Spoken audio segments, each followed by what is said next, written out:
if we don't prepare for Russia losing the war, then we're not serious about helping Ukraine win. Because if we have the power to utter the words Ukraine winning, then there's no win-win in this war. There's win and lose. Then we have to admit that some side has to lose. And from my side, it's Russia losing. And then we have to be very clear that Russia has to lose this war. And then, as I mentioned before, all the other questions are answered. A thin group of sanctions didn't do much. Sorry? Minister, a lot of European citizens and in Ukraine are wondering how this war could actually end. Do you see any end in sight, and how could that happen? Well, there's only one end that we have to look for. It is Ukraine's victory. And therefore, so it's imperative to send all the weaponry that Ukraine needs in order to push the front forward, to reclaim the territories back. Russia has to understand, and the sooner the better, that this war will end badly to Russia. There's no way out of it. There's no negotiating your way out of it. There's no tearing Europe apart. There's only losing.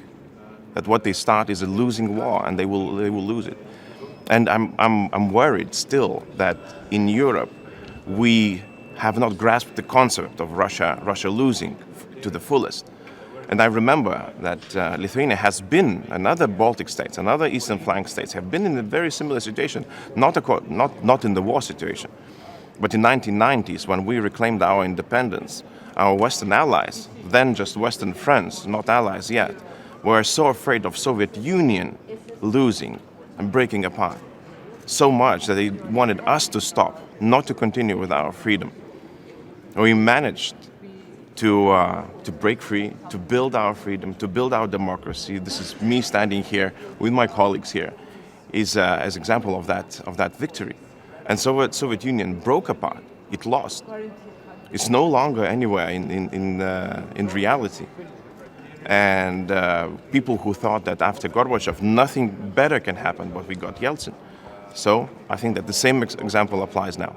The biggest loser so far is the European citizen with the price, with the lack of material. I think it's very, very unfair to say that. The biggest losers so far are the people who are being shelled every day with Russian missiles, with Iranian drones, those who are without electricity. You and I, we live in a very comfortable homes with electricity, with warm water. I think that's fair to say. And it would be unfair to those people who are being under attack for almost a year.